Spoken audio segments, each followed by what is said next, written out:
পরিচালক সোহানের মেয়ে থাকতেন স্বামীর সঙ্গে, আবাসিক হোটেলে কেন উঠেছিলেন? পরিবারে অভিযোগ না থাকায় যাত্রাবাড়ি থানায় অপমৃত্যু মামলা হয়েছে। প্রশ্ন উঠছে, উত্তরাতে যদি স্বামী তানিমের সঙ্গে থাকতেন সামিয়া, তাহলে যাত্রাবাড়ির রংধনু আবাসিক হোটেলে তিনি কেন উঠেছিলেন?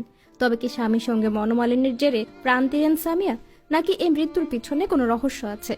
দর্শক, রাজধানীর যাত্রাবাড়ি রংধনু নামে একটা আবাসিক হোটেল থেকে প্রয়াত চলচ্চিত্র পরিচালক সোহানুর রহমান সোহানের মেয়ে সামিয়া রহমান সৃষ্টির ঝুলন্ত মরদেহ উদ্ধার করেছে পুলিশ। রবিবার রাতে তার মরদেহ উদ্ধার করা হয়। পুলিশ জানিয়েছে, 339 পুবাইল দক্ষিণ যাত্রাবাড়ি ক্যাম্ব্রিয়ান স্কুল সংলগ্ন হোটেল রংধনু আবাসিকের 210 নম্বর রুমে সামিয়ার মরদেহ জানালার গ্রিলের সঙ্গে গলায় ওড়না পেঁচানো অবস্থায় ছিল। জানা গেছে, সামিয়া রহমান উত্তরের 3 নম্বর সেক্টরের 2 নম্বর রোডে স্বামী তানিমের সঙ্গে থাকতেন। রবিবার দুপুরে অনলাইনে বুকিং দিয়ে যাত্রাবাড়ির রংধনু আবাসিক হোটেল উঠেছিলেন তিনি। ইফতারের আগে হোটেল বয়কে ইফতারিও আনান সামিয়া। পরে হোটেল বয় ইফতার নিয়ে এসে ডাকাডাকি করে সামিয়ার কোনো সাড়া শব্দ না পেয়ে দরজার ফাঁক দিয়ে দেখেন তার মরদেহ ঝুলে আছে। পরে পুলিশে খবর দিলে তারা গিয়ে মরদেহ উদ্ধার করে।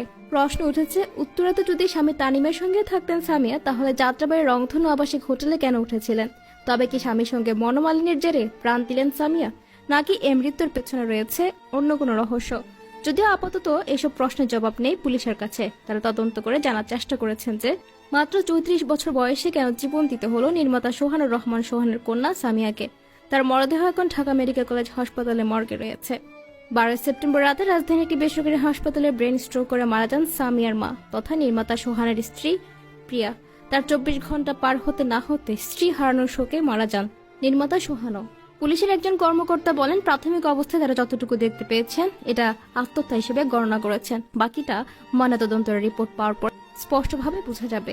মৃত্যুর খবরে থানায় ছুটে যান স্বজনরা, তবে ক্যামেরার সামনে কেউ কথা বলতে রাজি হননি। পুলিশ বলছে, স্বামীর সঙ্গে ঝগড়া করে হোটেলে ওঠেন সামিয়া এবং স্বামীর সাথে পারিবারিক সমস্যা ছিল তার। পুলিশ বলেন, তার মোবাইলে কিছু চ্যাটিং এবং অন্যান্য কিছু তথ্য ছিল, যেখানে দেখা যাচ্ছে তার স্বামীর সাথে তার কিছুদিন যাবৎ খুব দুরবস্থা চলছে এবং পরিবারের সাথে চলেছিল বিভিন্ন সমস্যা। তার একটি 2 বছরের বাচ্চাও রয়েছে বলে জানান পুলিশ। পুলিশ বলেন, আমরা আমাদের মতো তদন্ত করছি, যদিও এখনো পরিবার থেকে তদন্তের কোনো অভিযোগ আমরা পাইনি। গত বছরের ডিসেম্বরে 24 ঘন্টার ব্যবধানে মা বাবাকে হারিয়েছিলেন সামিয়া। এবারে চলে গেছেন তিনি নিজেও। দর্শক, এই নিয়ে আপনার মন্তব্য কি কমেন্ট বক্সে জানিয়ে দিন। আর আপডেট পেতে আমাদেরকে ফলো করে সাথে থাকুন। ধন্যবাদ।